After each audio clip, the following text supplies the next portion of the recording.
Pangulong Bongbong Marcos na mas kilalanin ng mga bansa ang pandaigdigang batas sa naganap na ASEAN Gulf Cooperation Council Summit sa Malaysia. At para sa iba pang detalye, live mula sa Kuala Lumpur, nasa frontline ng balitang yan, si Maricel Halili.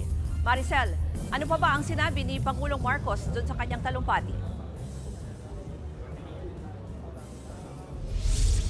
Ruth, binigyang diin nga ni Pangulong Bongbong Marcos ang kahalagahan na magkaroon ng freedom of navigation sa South China Sea at sa Arabian Sea. Sinabi niya ito sa kanyang talumpati sa ASEAN GCC Summit o yung Gulf Cooperation Summit dito sa Kuala Lumpur, Malaysia. Sabi ng Pangulo, ang mga karagatang ito ay importante sa kalakalan sa rehiyon kaya dapat lang nasundin ng international law, lalo na ang United Nations Convention on the Law of the Sea o UNCLOS. Dito rin inihayag ng Pangulo ang kanyang pag-aalala sa tumataas na bilang ng mga namamatay sa Gaza Strip dahil sa military operations ng Israel doon. Panawagan niya kilalanin ng lahat ng bansa ang international law para mabigyang proteksyon ng mga sibilyan, lalo na ang mga bata at babae. Sinamantala na rin ni PBBM ang pagkakataon para hikayatin ng Gulf countries na magbigay ng kontribusyon sa Loss and Damage Fund na makakatulong sa pagtugon sa problema ng mundo sa climate change. Suportado rin ng Pangulo ang pagkakaroon ng halal certification regime,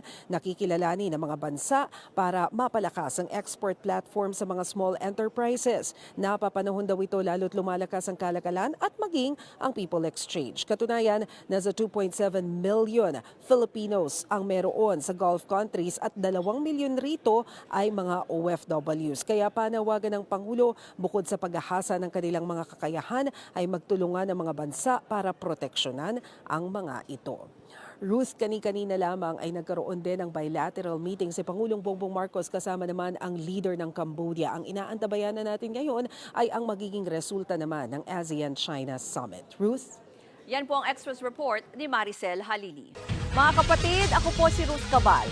Maging maalam at may pakialam sa mga may init at rumaratsyadang balita sa Frontline Express. Para maging updated sa balitaan, mag-subscribe lang sa social media pages ng News 5.